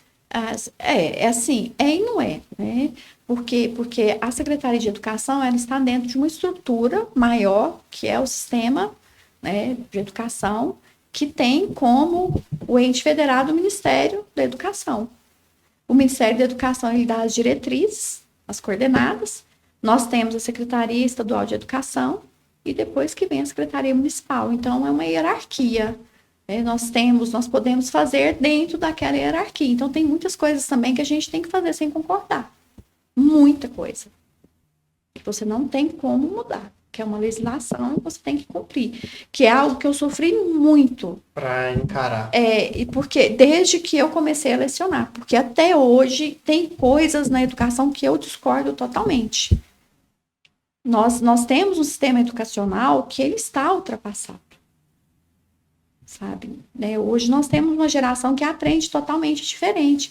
Inclusive, é uma coisa que eu quero estudar, sabe? Eu quero estudar neuropsicopedagogia, alguma coisa nessa linha, porque essa cabeça que nós temos hoje dessas crianças, desses adolescentes, né, até na sua geração, é uma cabeça totalmente diferente. Vai sabe? mudando, né? Muito, muito. Nossas crianças, você pega uma criança de 3 anos hoje, E o impacto da tecnologia é grande também, né? muito. Tecnologia, a As crianças de hoje em pandemia. dia, celular e tablet. A pandemia ela trouxe um prejuízo educacional gigante, que o mercado ainda não percebeu, mas vai impactar muito no mercado de trabalho, muito. Porque hoje nós já temos um analfabetismo funcional muito grande no mercado. E, infelizmente, ele vai perdurar aí alguns anos ainda. O online não é a mesma coisa do presencial para você? Para adolescentes e crianças, não. Eu até falo, eu defendo a universidade EAD, sim, mas para adultos. E de preferência se você já tiver feito um curso presencial. Por quê? Porque o presencial não é só o conteúdo, são as relações humanas, o crescimento afetivo, os vínculos afetivos. No online isso é muito complexo. Eu tive a experiência de começar a trabalhar numa escola que eu não conhecia ninguém pelo online. Foi uma coisa tão, tão louca, porque trabalhava no presencial e eu sou uma professora muito próxima, porque eu só acredito numa educação que passa pelo vínculo afetivo. Porque se você observar, tudo que você aprendeu te impactou afetivamente. Certo? Então a educação ela passa pelo afeto. A educação sem afeto não é educação. Por isso que essa questão, Você né? escuta muito mais uma pessoa que você gosta, confia. Sim, sabe? E nós não agradamos todo mundo, mas uma sala de aula não é o agradar no sentido de. Porque assim, é você dar credibilidade para o aluno, dar credibilidade no sentido de acreditar que ele vai se desenvolver de alguma forma, sabe? E na pandemia, como que era? Eu comecei a trabalhar, eu saí de uma escola que eu conhecia todos os alunos, Eu sabia até como eu estivesse respirando, o que eles estavam sentindo. E entrei para uma escola que eu dava aula online. Sabe? Gente, que loucura que era aquilo, sabe? E foi muito legal quando voltou para o presencial. Era aquelas... Tá conhecendo, Nossa! né? Não, e aí nós voltamos pro presencial de máscara. Então só via aqui, né? O olho. E era assim, mas já começou a ter ali, né? Um vínculo com o vínculo. Gente, quando nós tiramos as máscaras, assim, nossa, mas você é assim. Foi muito É legal. uma descoberta. É Né? aí que a gente se conheceu mesmo. Sabe? E tá chegando aí esse desafio agora, né? Sim, Novamente, vai dar sim, certo. nossa, é um desafio tanto, sabe? É um desafio que a gente nunca está preparado para ele, nunca. E às vezes as pessoas dizem, Maria, mas você já foi secretária de educação, vai ser tranquilo. Eu falei, não, não vai. São novos desafios. É novas outra histórias. realidade. O mundo em 4 anos, ele virou de perna para os ares, sabe? As pessoas mudaram. Eu não sou a mesma pessoa. Hoje, em 2024, eu não sou a pessoa que eu era em 2020. Eu sou outra pessoa. Eu já mudei muitas coisas na minha vida. Muitas percepções. Marilene, eu sei que nós temos assunto ainda, mas precisamos encerrar. Nosso tempo já está estourado. Imagino. Mas, apesar da gente estar aqui tendo esse papo cabeça, você mais séria, então eu me adapto. Eu tenho que encerrar com uma brincadeirinha, um toquezinho do PH, Sem entendeu? problemas. Então eu inventei um quadro.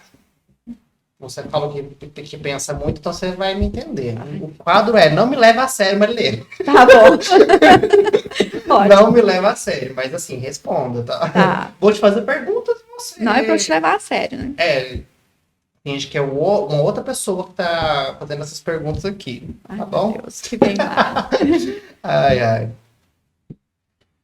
Você acha que a vírgula é mais difícil de entender do que aquele crush que visualiza e não responde? Não é. Não Crush- é mais difícil de entender? Não. O Não. crush dá pra entender, então. Não. A vírgula é mais fácil de entender do que o crush. Tá. Mas por quê? Porque a vírgula tem uma regra prática. O crush O crush não quer porque é não quer. imprevisível. É. É imprevisível. Tá bom. Dá pra confiar... Legal esse jogo. Dá pra confiar em quem escreve com certeza junto? Ou é melhor evitar a amizade? Evita amizade. Não pode. Se o sujeito é oculto, você acha que ele tá só com vergonha ou escondendo alguma coisa? Ele está com vergonha? Ele está muito envergonhado.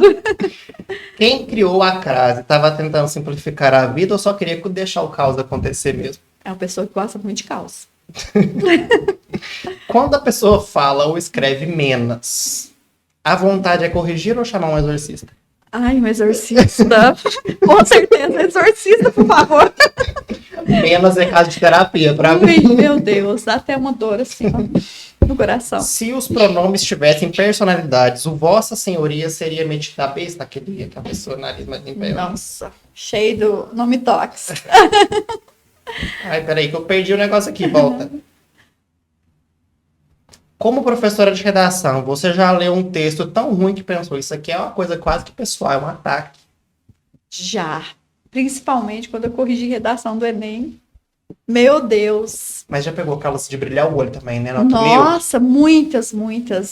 Essas que compensam. Essa você já até citou esse cara aqui pra mim hoje, ó. Esse cara, ó, do jeito que eu tô falando, cara. Agora que você será secretária de educação, dá pra mandar um zap direto pro Machado de Assis ou ainda não chegou nesse nível de autoridade? Ainda não. Não cheguei nesse nível. Tem um chãozinho pela frente, assim, ó. Com respeito. Se um aluno escreve uma redação inteira com gírias da internet, você corrige ou pede um intérprete? Ai, respiro fundo. Às vezes precisa até de um Rivotril. Mas um print é uma boa. Pedir um print, assim, na próxima você tira Pedi um intérprete. Ah, não, mas eu falo assim, da próxima eu vou pedir pra ele não precisa escrever com giz de internet, ele vai lá e tira um print. Tira um print da tela. Sabe, desses comentários, O sabe? que o pessoal, os jovens escrevem mais hoje, assim, dessas gírias? Que assim, Hoje eles já entenderam que não pode, né, escrever, pelo menos meus alunos já entenderam que não pode escrever como se escreve no WhatsApp, na internet. Mas um erro muito comum que nós temos, né, nessa geração é essa coisa do de repente emendado, O C, meu Deus do céu, com S, você já viu?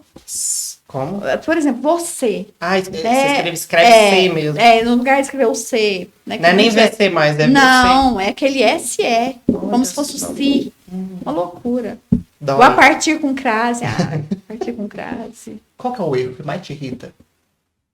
Ai, com certeza é menos. É o menos, né? Nossa, o menos dói. Nossa, é terrível.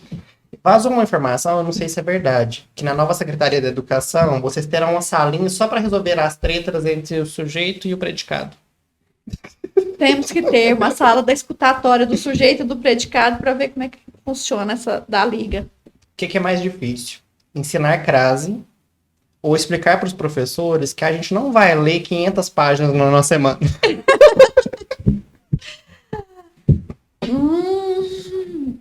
Duro aqui. É um desafio. É um desafio, deixa eu ver. Bom, pensando assim, na minha experiência, eu acho que ensinar a crase. É mais difícil que falar para os professores. Assim, gente, não tem como, Mariana. 500 páginas. Eu que tenho dificuldade, imagina. É uma tortura. É tortura. Ó, pra fechar. Não, sabe, que só abrindo um parênteses, assim, essa questão de leitura obrigatória é uma coisa que eu já fiz muito e me questionava sempre. Porque eu não posso te obrigar a ler um livro, mas eu obriguei, eu peço perdão para meus alunos, né? Porque faz parte do sistema. Mas, assim, é horrível. Horrível. Sabe? Não tem nem o que falar. É uma das coisas do sistema que é difícil. Mas não dá pra deixar livre demais também, né? Porque Não pode, exatamente. tem que passar por aquilo ali. Então, É. eu tô brincando em tudo. Do nada voltei pro personagem. Tirei o personagem, mas Então, vou voltar pro personagem. pra fechar, Então, então, vamos ó. lá. Qual é o livro que todo mundo deveria ler, mas a gente sabe que ninguém vai ler porque é grosso demais? 100 anos de solidão. 100 anos de solidão? É, Gabriel Garcia Marques. 100 anos de solidão. Agora que acabou a brincadeira, me explica por quê. Porque ele é um livro grosso e ele é um livro... Difícil. Deixa eu te contar a história desse livro. Por que eu citei esse livro? Todo mundo falava desse livro, né? E eu sempre leio muito. E falavam desse livro, que ele era bom demais. Eu fui ler esse livro e eu odiei o livro. Na época, eu tinha uns 17 anos. Eu odiei o livro. E se passaram anos e eu sempre com aquilo. Gente, mas como que todo mundo gosta de um livro, todo mundo fala bem do livro e eu odiei o livro? Há uns 2, 3 anos, um colega professor meu, comentei isso e ele falou assim, nossa, menina, eu tô lendo esse livro. Na hora que eu terminar de ler, eu vou te emprestar. E eu reli o livro. Ele é maravilhoso, o livro. Sabe? Mas ele é um livro difícil. Mas qual que é a mensagem que ele te passa pro próximo?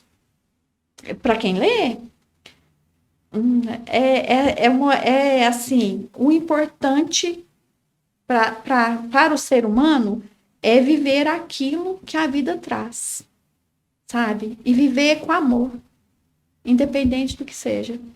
Porque a partir do momento que você enfrenta com amor o seu dia a dia, sabe aquela pessoa difícil, que está ali, que você não tem como livrar-se dela? Se você tratá-la com amor, as coisas vão mudar. Você meio que já fez uma mensagem final, mas eu vou te fazer 2 perguntas que eu acho que é importante. A primeira, a gente sabe que, igual a gente até falou isso aqui, professores, de certa forma, são desvalorizados. Não ganha bem, né? Mas sim, todo mundo tem um carinho enorme por professores, por lembrar, por fazer parte da formação mesmo das pessoas como sociedade, né? Uhum. Então a pergunta seria, se você pudesse deixar uma mensagem para os professores que enfrentam tantos desafios, qual seria?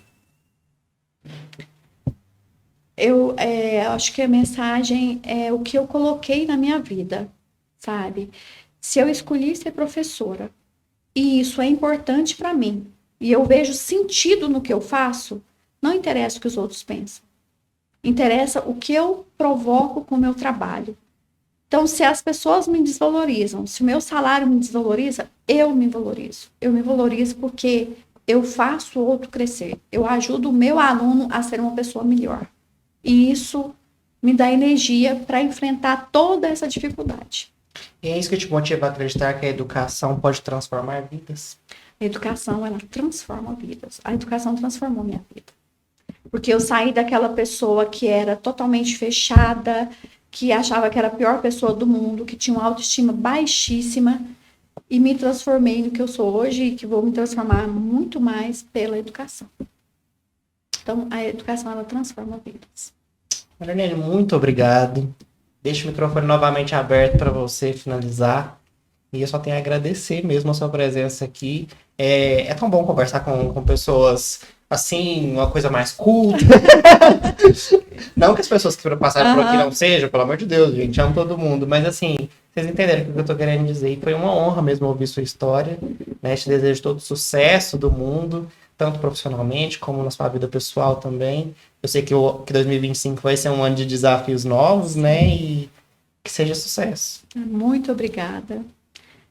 Estou muito feliz, muito lisonjeada de estar aqui com você.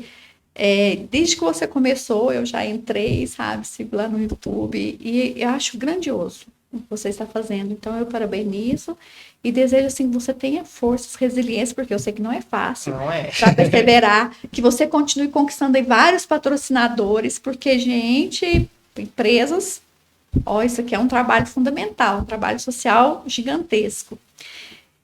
E eu vou terminar com uma frase do Bernardo Soares, né, que é um heterônimo do Fernando Pessoa, que no livro dos Desassossegos ele fala assim, que nós nunca seremos realizados, porque nós somos dois abismos, um poço fitando o céu.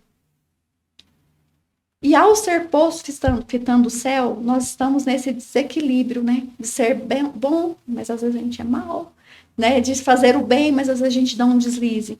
Mas que o mais importante é que a gente saiba que nós todos somos pessoas boas, que podemos fazer coisas grandiosas e realizarmos todos os nossos sonhos, desde que a gente viva o presente, o que tem para se viver hoje. Vivendo bem o que eu tenho hoje, isso vai se transformar em grandes coisas. E é isso que eu desejo para todos. Viva o seu presente, deixa a ansiedade de lado e viva o agora. Obrigado.